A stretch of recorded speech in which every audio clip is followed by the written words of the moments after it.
अस्सलाम वालेकुम रहमतुल्लाहि व बरकातहू। क्या हाल चाल है आप सबके। उम्मीद करती हूँ खैर वाफियत के साथ होंगे। आज मज़ेदार से पंजाबी कड़ी चावल की रेसिपी लेकर आई हूँ मैं। तो चलिए शुरू करते हैं। बिस्मिल्लाहिर्रहमानिर्रहीम। पंजाबी कड़ी चावल को बनाने के लिए मैंने एक बहुत छोटा स्मॉल साइज़ का प्याज का टुकड़ा ले लिया, जिसके मैंने सिंपल से एक कटिंग कर ली है। अगर आप मेरे चैनल पे नए हैं तो मेरे चैनल को सब्सक्राइब करें, बेल आइकन की घंटी बजाना मत भूलें, टिकटॉक इंस्टाग्राम पे भी फॉलो करना मत भूलें, और ताकि मैं अपनी जो भी नई रेसिपी डालूँ वो आप तक फ़ौरन पहुंच जाए। छोटा सा प्याज लिया है, उसको हल्का सा उसको सिंपल सा कट करके मैंने ऑयल में उसको फ्राई होने के लिए रख दिया है। दूसरी तरफ क्योंकि मैं जो कड़ी बना रही हूँ वो आम कड़ी की निस्बत उसकी क्वांटिटी बहुत ज़्यादा है, क्योंकि यहाँ प्रदेश में जब कभी भी कड़ी बने, दलीम बने, तो उसको हम लोग ज़्यादा हमारी कोशिश होती है कि ज़्यादा से ज़्यादा या तो उसको बांट दिया जाए, तो या फिर अपने दोस्त के साथ, फ्रेंड के साथ हम उसको शेयर करें। तो इसके लिए सबसे पहले मैंने तकरीबन आधा किलो दही ले लिया है, और उसके बाद मैं आपको जितने भी ये छनियाँ हैं जो मैं इसमें बेसन सिफ्ट कर रही हूँ तो वो मैं आपको दिखा रही हूँ। तकरीबन मैंने इसमें 3 से 4 जो भर भर के ये छनियाँ हैं या कप, आप इसका अंदाज़ा लगा लें कि मैंने तकरीबन 3 से 4 कप इसके बीच में बेसन का डाला है। तो आप अपनी क्वांटिटी के मुताबिक आप अपने बेसन को और दही को या लस्सी को एडजस्ट कर सकते हैं। अच्छा, उसके बाद मैंने इसके बीच में 2 टेबलस्पून भर के या नमक के डाल दिए हैं। साथ ही मैंने इसके बीच में बहुत भर के सुर्ख मिर्ची डाली है, और साथ ही मैंने इसके बीच में हल्दी डाल दी है। हल्दी की मैंने क्वांटिटी थोड़ी ज़्यादा रखी है, इसलिए क्योंकि जो यहाँ पर बेसन मिलता है, बेशक हम उसको चक्की से लें या आप वैसे भी पैकेट वाला लें, तो जो बेसन होता है इसका कलर बहुत लाइट होता है, और तो जब हम इसको बनाते हैं तो इसके ऊपर उस तरीके से कड़ी वाला कलर नहीं आता। अगर आप चाहें तो इस पॉइंट पे इसके बीच में थोड़ा सा फूड कलर भी डाल सकते हैं।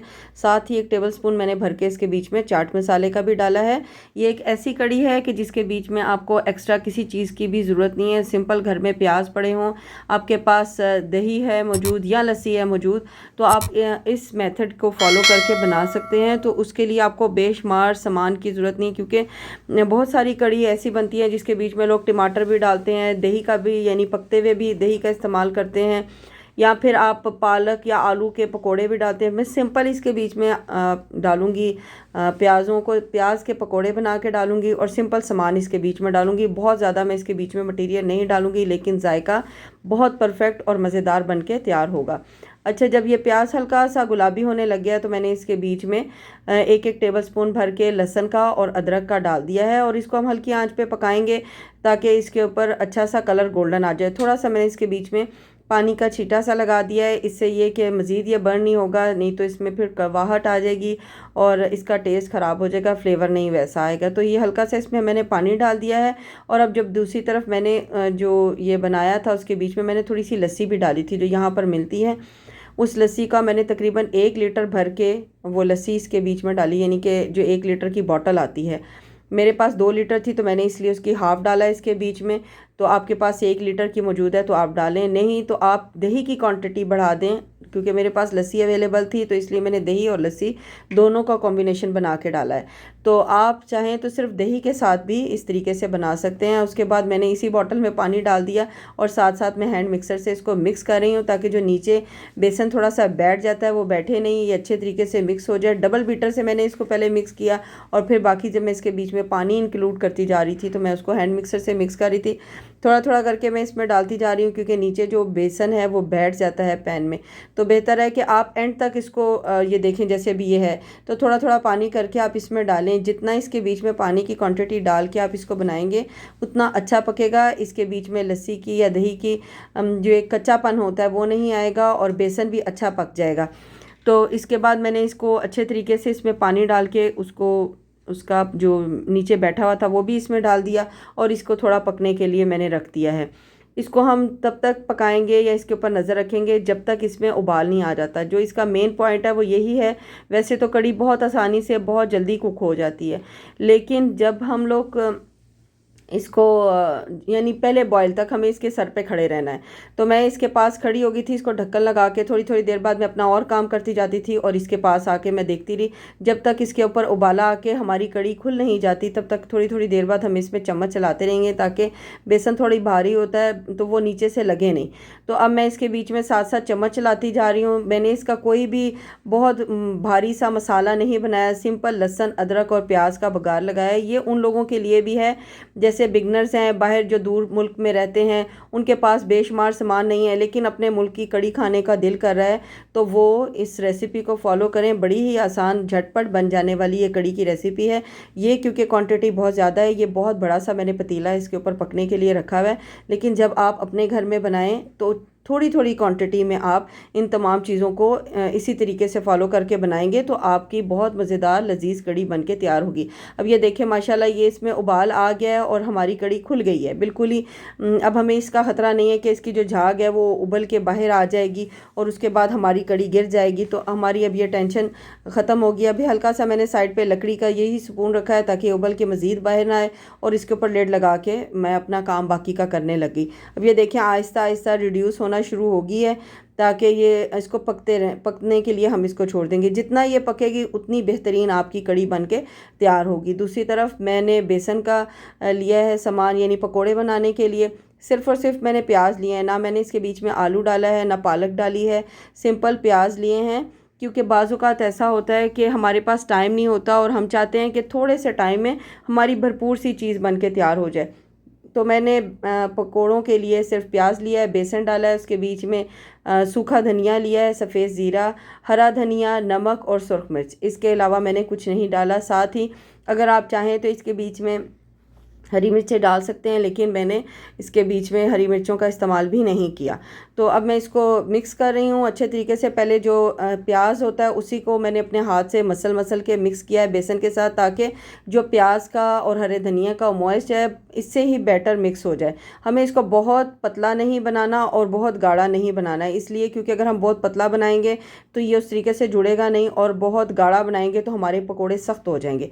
तो मेन चीज़ यही होती है कि अक्सर औक़ात लोगों के जो पकोड़े सख्त हो जाते हैं तो वो बहुत ज़्यादा थिक बैटर बना लेते हैं। तो इसको हमें बहुत ज़्यादा थिक नहीं बनाना, बस मुनासिब थोड़ा थोड़ा हाथ में आप पानी डालते जाएं और फिर उसके बाद आप इसको मिक्स करें और फिर फ्राई होने के लिए आप इसको डाल दें। हल्का सा मैंने साइड पे मीडियम आंच पे ऑयल को गर्म होने के लिए रख दिया था। अब इसके बीच में मैं पकोड़े डालना शुरू कर दूंगी step by step, one by one, क्योंकि इसकी भी मैंने क्वांटिटी ज़्यादा रखी है। बाज़ दफ़ा आप जब चावलों के साथ इसको सर्व करते हैं तो कड़ी में तो आपने पकोड़े डाले होते हैं, लेकिन सिंपल जो पकोड़े खाने का मज़ा आता है उसके साथ वो भी एक लाजवाब टेस्ट बन के तैयार होता है। वैसे अमूमन लोग इसको रोटी के साथ बाज़ लोग पसंद करते हैं, नान के साथ खाना पसंद करते हैं, और जैसे मैं इसको आज चावल के साथ सर्व कर रही हूँ तो इसको मज़ीद चार चांद लग जाते हैं। चावल के साथ भी आप इसको बना के टेस्ट करें। चावल भी आज मैं बिल्कुल सिंपल बना रही हूँ, नहीं तो अमूमन बाज़ दफ़ा लोग ज़ीरे वाले चावल इसके साथ बनाते हैं। किसी दिन मैं वो भी रेसिपी आपके साथ शेयर करूंगी। और जो आपको मैं बता रही हूँ कि जो भर के जो मसाला पहले बना के फिर उसके बीच में कड़ी डाली जाती है, इंशाल्लाह ताला वो भी मैं रेसिपी आपके साथ शेयर करूंगी। ये देखें ज़बरदस्त से हमारे राइस भी बन के तैयार हो रहे हैं और ये देखें पक पक के हमारी कड़ी जौन सी है इसने अच्छा सा अपना आप पकड़ लिया है और ये बहुत गाढ़ी हो गई है। अच्छा, अगर आपका जिस तरह अब यहाँ मैं प्रदेश में यहाँ पे रहती हूँ जो मक्का में, या आप किसी और कंट्री में, तो अक्सर दही पाकिस्तान इंडिया की तरह खट्टा या बांग्लादेश की तरह खट्टा नहीं होता। तो आप जब कड़ी पका रहे हो तो उसके दरमियान में अगर आप चाहें तो एक लेमन भी स्क्वीज़ करके डाल सकते हैं, उससे भी आपकी कड़ी खट्टी हो जाएगी। इसीलिए मैंने जब मैं इसको मिक्स कर रही थी तो मैंने इसके बीच में पहले ही चाट मसाला डाल दिया था। तो जब वो पका है तो उसका फ्लेवर इसके बीच में उस तरीके से चाट मसाले का नहीं आएगा, बस खटास आ जाएगी। और ये देखें जब आपकी कड़ी तैयार हो तो इसका बेस्ट इसका चेक करने का यही तरीका है कि आपका जो स्पून है उसके ऊपर एक लेयर सी आ जाए। अब दूसरी तरफ हम इसका बघार तैयार करेंगे। सबसे पहले मैंने मेथी दाना जो सा है वो मैंने ग्राइंड करके एक साइड पे रखा होता अपने घर में बॉटल भर के, क्योंकि मैं साबुत नहीं डालती। उसके 2-3 रीज़न है। वो ये कि अगर आप साबुत मेथी दाना बीच में डालेंगे तो वो बाज़ दफ़ा उस तरीके से गलता नहीं है, और अगर आपने ग्राइंड करके रखा हुआ है तो वो गोल्डन भी अच्छे तरीके से जल्दी हो जाएगा और उसके आपको गलने की टेंशन भी नहीं होगी कि ये अभी तक सख्ती है। या अगर बाज़ दफ़ा आपने कड़ी में बघार लगा दिए तो बाज़ लोगों का वो नहीं गलता, तो मुंह में जब वो आता है तो वो टेस्ट पूरा डिस्टर्ब कर देता है। तो जब वो हल्का सा लाइट गोल्डन हो गया तो उसके बीच में मैंने प्याज डाल दिए, साथ ही गोल साबुत मिर्चें डाल दी और अब हल्का सा सफ़ेद ज़ीरा डाल के मैं इसको पका रही हूँ थोड़ा सा, जब तक इसके बीच में कलर नहीं आ जाता। अब 1/4 टीस्पून मैंने इसके बीच में डाल दिया है सुरख मिर्च का। ये भी कोई एक्स्ट्रा मैंने इसका बघार नहीं लगाया। और साथ में अगर आप चाहें तो इसके बीच में आप कड़ी पत्ता भी डाल सकते हैं। मैंने इसके बीच में कड़ी पत्ता नहीं डाला, अगर वो डालें तो उससे फ्लेवर बहुत अच्छा आता है। और अगर वो ना हो तो ये भी एक एग्जांपल है कि आप सिंपल ऐसे भी बघार लगा सकते हैं, बट ऐसे जैसे मैं लगा रही हूँ स्टेप बाय स्टेप लगाएं तो एंड तक इसका जो बघार का फ्लेवर है वो एंड तक जाएगा।